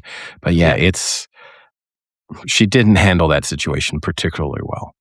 Again, I don't know, it's not the easiest thing to be thrown into, but but it's and such a also just cliche of shows like this where, like, people are in one place and get sent to another, and instead of, like, trying to, like, figure out clues, it's like, "I've gotta get back. Get me back there." And it's like, she is one of the "Why? dumber Just characters. relax." They're all dumb, except Jade. Jade's the only smart one, and he's just an asshole. Yeah, Boyd is like not dumb, but he's kinda Boyd's pretty smart, I guess. he's like kind of simple brain with the sort of like the ideas he has, but overall, and Kenny's not dumb either. Um, I mean, it's mostly one dumb family that just, That's ruined it. yeah, that's ruining it for everybody else. Yeah, I mean, since they came, it's been all incidents. I mean, in fair, Christy, the doctor, she might be the greatest doctor on earth because she's like third-year medical student, but can just perform anything with very limited tools. Yeah, It's like she's trying her best. stitch you up, organ donor, like an organ replacement, organ transplant. Who knows? Like, you have a heart attack, she knows exactly what to do. You're pregnant with a demon baby. That's okay. I can kind of make this work. I mean, there's still so many unanswered questions, though, that are, like, crazy to me. Like, another big one still I don't understand, and again, I still have 2 episodes left of season 4. I doubt it's done then, but maybe season 5 will, Nothing is like nothing in the remainder of season 4 is going to wrap okay. up any of the major 'Cause plot points. Right, the idea is that these 2 people, Jade and Tabitha, have been coming for a very long time, at least multiple iterations, and there's allusions to, like, almost a civil war, right? He has, like, Yeah, I think it's season he's 1, a right? Civil War soldier. Yes, Yeah. he's a Civil War soldier, blah, blah, blah. But then why are the houses built like they were in 1980?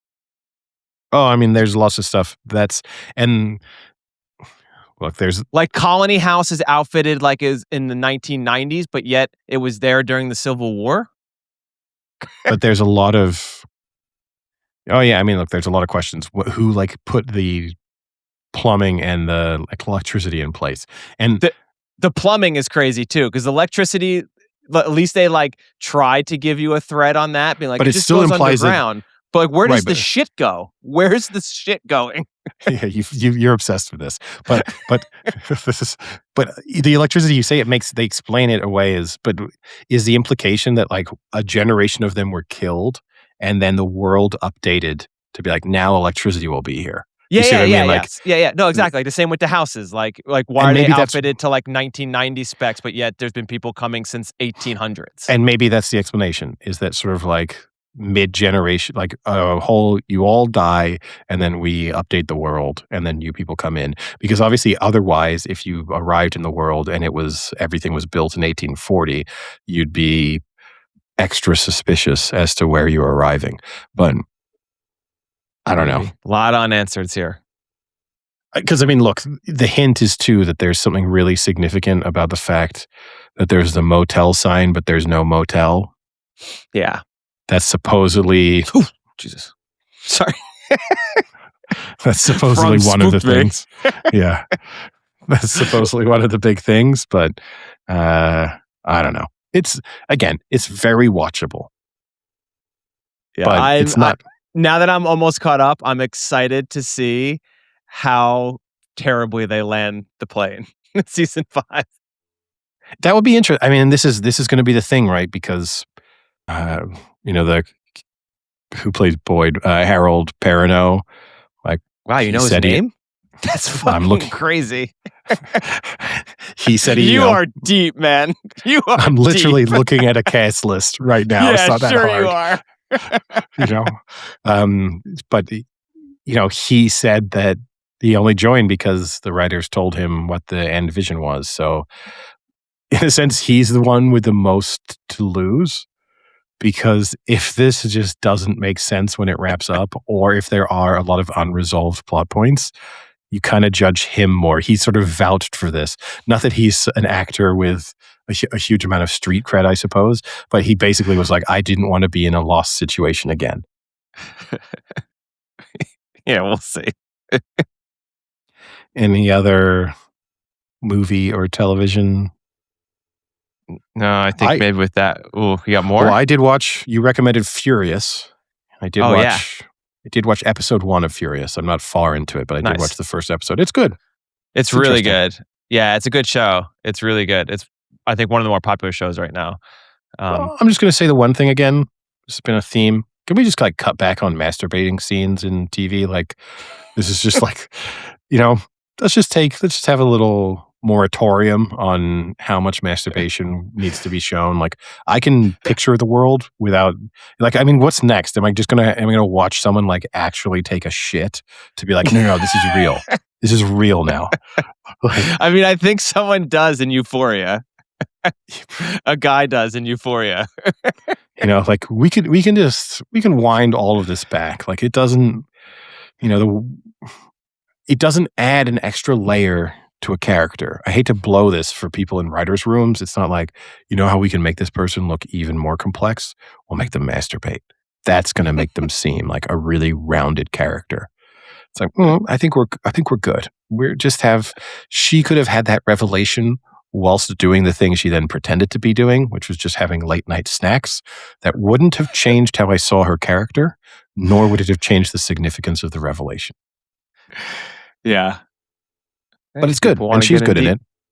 Yeah, she's really good in it. And it gets pretty good because she's like I mean, you say complex. She actually is a pretty like complex character with how she's struggling with domestic violence. And it's not like it seems very well written where it's not just like, oh, I had an abuser. I'm sad. Like there's real emotions, you know what I mean? Like Yeah. 3D emotions that come from it, and like the way she perceives things and the way she reacts to things aren't like just one beat. Like it's good. It's really good. And the story is good too with the murder and stuff. The other thing I have to give them credit for, and this is dangerous territory that I'm stepping into. Emmy Rossum's like a very attractive actress. Like she's very pretty. They've done a good job of making her look like normal enough in the show where it's at least believable that it wouldn't be every room she walked into wouldn't just be like, whoa, that's a really attractive FBI agent. Like, you know what I mean? Like, whereas some other shows, when you watch it, then they've chosen an actress or an actor. It's not, both ways where you're just like, the only thing we would be talking about is how good looking that person is. That would just be they actually discussed this, that you said that. Like this was actually something that someone brought up. So that in part, but then also she looks like, you'll see, like she kind of looks like more and more disheveled as the season goes on. And that was kind of like purposeful, where it's like, well, would this person who's going through some like pretty horrific stuff, but then also is covering a pretty horrific case, would they be coming in like looking like $1,000,000? Like, no, they would have like terrible hair or like not dressed well or like not have makeup on. Like, I like that. Like it's a very like a real show in a way. Like plus you're an FBI agent. Yeah. You're going to want to be taken seriously. Yeah. So the way you present yourself, regardless of anything else in your life, right, would be, you wouldn't want to be, you dress in a certain way so that people don't just think you're some like Barbie showing up for your job, The other interesting thing, this is completely unrelated to the show itself, but kind of main male character, the police officer, the detective, or at least what appears to be her friend, yeah. The one who brings her in onto the case. Yep. Played by Scoot McNairy. Scoot McNairy, yeah. What has to happen to you in life where you like just openly go by Scoot? You know what I mean? Like how I always think that with nicknames, and I'm not judging it because I think it's actually pretty cool. It's kind of nice nickname. Yeah, it's kind of cool. In a sense, I wish the whole name is nice. Like Scoot McNairy is a cool name. Like, hey, what's up, Scoot McNairy? What's up, man? Like, it's a good name. No, it is a good name. And it's a good nickname. I'm not judgmental in the sense of I wouldn't have pushed back if when I was like 8 years old, people had randomly started calling me Scoot or Scooter, and I decided to run with that. But it is interesting that at a certain moment in your life, you just say, that's it for me. I'm not John anymore. I'm Scoot now. I will go by Scoot. I will introduce myself. Because I think that's the interesting thing is when do you get to the point where you're meeting, like you're showing up for your first day of work and be like, hey, I'm Frank, but you can call me Scoot. Yeah. And do you eventually get to a point where you just are flat out, nice to meet you, I'm Scoot. And then people think, is Scoot his real name? Like, was he christened Scoot? Can we speak to someone like, oh, Eddie, you work in HR. Can you have a look at Scoot's documents and see what his official name is? Like, what is he on payroll? Is he Scoot on payroll? That would be, it just like Pac-Man Jones. Yes. We know with Ocho Cinco, he literally changed his name, but. Yeah. Yeah, no, it's true. Like, yeah, I don't know. I think at a point, maybe I guess if everyone is just calling, the thing that's weird, I guess if everyone's calling you, you can just say, hey, like I'm Scoot. But what's weird is like if there's ever a time where you move into like a completely new group, then what do you do? So like the example I always give is like when I lived in New Jersey, all my friends would call me like by my last name. But then when I moved to France, no one had that like previous experience. So everyone just kept calling me Frank. And it was kind of like weird at first because like no one ever called me Frank. But it's not like I went in and we're like, no, don't call me Frank. Call me this. Or but that's what you have to do. I know, but I know that's what I'm saying. Like I wouldn't have thought to have done that. But like I don't know at what point Is it just like if enough people call you this name in your life, then you start correcting people? Like, I don't know. Yeah, and look, What's the threshold?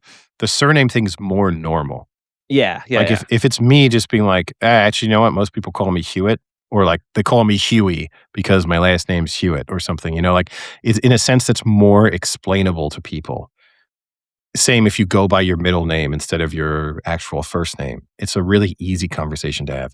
Scoot, that's flat out like, and you will have undoubtedly, he will have gone to college or something and then had to go into a dorm room and be like, "I'm Scoot. I'm not John. I'm Scoot." Yeah. But Yeah. and Reminds me, I can't again, hardly wait with Trip McNeely. Trip McNeely.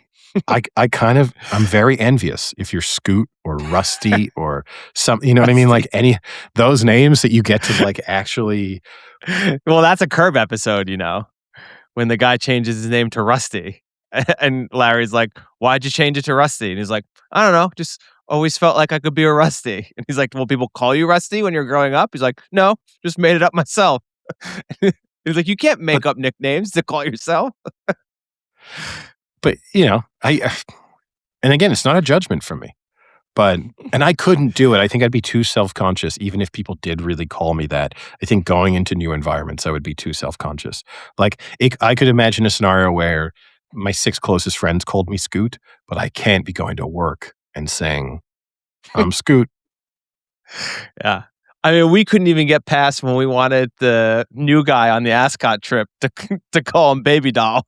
We couldn't even get past that. I mean, that isn't the greatest of nicknames, though. But that would have been a good one. Well, look, on the Breeders' Cup trip, we'll come up with a name for Sam that he has to. I mean, he has such an exotic name to begin with that it's difficult to imagine a nickname that can live up to it. Yeah. But should we start calling Bill. him Scoot? should we see how long Sam tolerates us calling him Scoot? Scooter Jones? Scooter Jones is a great name. Scooter Jones is a good name. Scooter Jones. But do we call him Scooter or Scoot then? Scooter. Scooter Okay. Jones makes Sam sound infinitely more interesting. Yeah. Oh, we're gonna do it. I'm gonna do it. I hope he goes along with it. No joke. Like if I said to a bunch of my friends, we're out drinking, and then you're like, "Oh, one of my friends is going to come and meet us." "Oh, which friend?" And I go, "Scooter Jones is coming." That's a guy I'm hanging around to see who Scooter Jones is. Now, you might be underwhelmed when he then turns up, but like I'm definitely staying for another beer. Whereas Sam Jones, I could take it or leave it. I like that. Scooter Jones. Scoot, SJ. He's got so many nicknames. Yes. Yeah. Scooter Jones. I mean, look, this is the only thing that annoys me about this is if it works and if he likes it, it's a win for him. He goes by Sam Scooter Jones. Yeah. He at least changes his Grindr name to Scooter Jones. That's a popular guy on Grindr. All right. Well, with that, I think we call it a day. Yeah. It's worth, I suppose, saying not a homophobic joke. He is gay, so he does have a Grindr account. I'll just throw that out there for listeners unfamiliar with former co-host Sam. You mean Scooter? Scooter, yes. Formerly known as Sam, currently known as Scooter Jones. The podcaster formerly known as Sam, who now goes by Scooter Jones. You know what? Even that, like, too bad he still isn't a podcast. Could be like, "Hey, my buddy's coming." "Oh, who's coming?" "Scooter Jones." "Oh, what's he do?" "He's a podcaster." Like, yes. Now that guy sounds interesting. Scooter Jones, the podcaster. Yeah, it does give kind of morning zoo radio vibes, though. But you know what? That's a person you want to talk to at least for 5 minutes. But maybe for a maximum of 5 minutes. A real morning zoo person, I don't know how much I could It's take. like but that guy in Parks and Rec. Yes. What's his name? I forget his name. The guy from like that would be like you and him, show. And it would be like Scooter and the Duke Man, like every morning from like 7 till 10. Oh, I think we just hit something there. Yeah, I'm sure. Scooter, gold, Huey, and the Duke Man. Yeah. Aruga. Oh, too bad he wasn't still on the show. R.I.P. All right. Well, that will call it a day. Sounds good. Talk to you later. See ya. Cheerio.